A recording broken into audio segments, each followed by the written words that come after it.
Okay, so once we've kind of had a basic understanding of trim sheets, we can apply it. So I have a Blender scene here where I've added an orthographic camera facing down. Just as a quick reminder, you do Shift A, you go into camera, it's going to be pointing an odd way, so we'll have to fix that through here. So we can go 0, we want to face it downwards, and like this. Oops, nope, wrong way, 0. 0, 0, 0, bring this up, make sure that this is perspective to orthographic, and there we go. Next thing we're going to do is we're going to add a grid. So we're going to do Shift A, Mesh, we're going to add a grid, and we can choose the kind of like subdivisions we have. We can also look at this thing here and be like, okay, what do we have here? Well, we can try and scale things. So how many these divisions can act as a measurement of like how many patterns you want. So we could like see here, like we can probably cut this in half, and then cut that half into half, and so on and so forth, to give us like little examples. I kind of want to add a feeling for me is like maybe just a little bit more. So we're just gonna scale this up so it kind of fits this. And I do believe maybe an odd number would be more desirable like that, because then we can cut this in half and we'll have these nice two divisions here. Alright, so when we're satisfied with this, we'll just kind of like click away like that, come back here, and we can look at this and be like, okay, I'm going to have this piece here, and this is where I want my low frequency detail. So I'm just going to separate this off.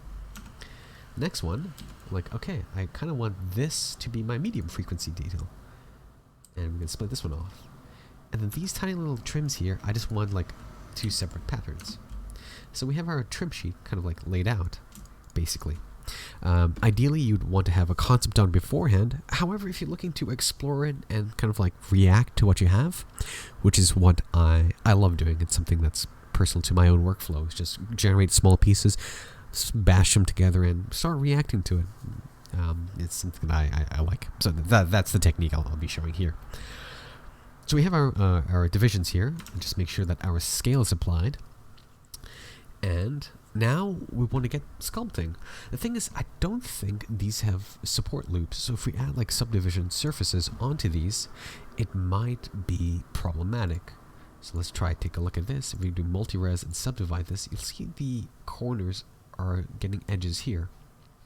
And the reason for that is it's using a subdivide rather than a simple. So if we do a simple subdivide, we'll bring this back here, we've done optimal display, simple, you can see now we've added more detail this way. So if I keep adding simple, this is how we get our detail in here. So I'll add this a few more times.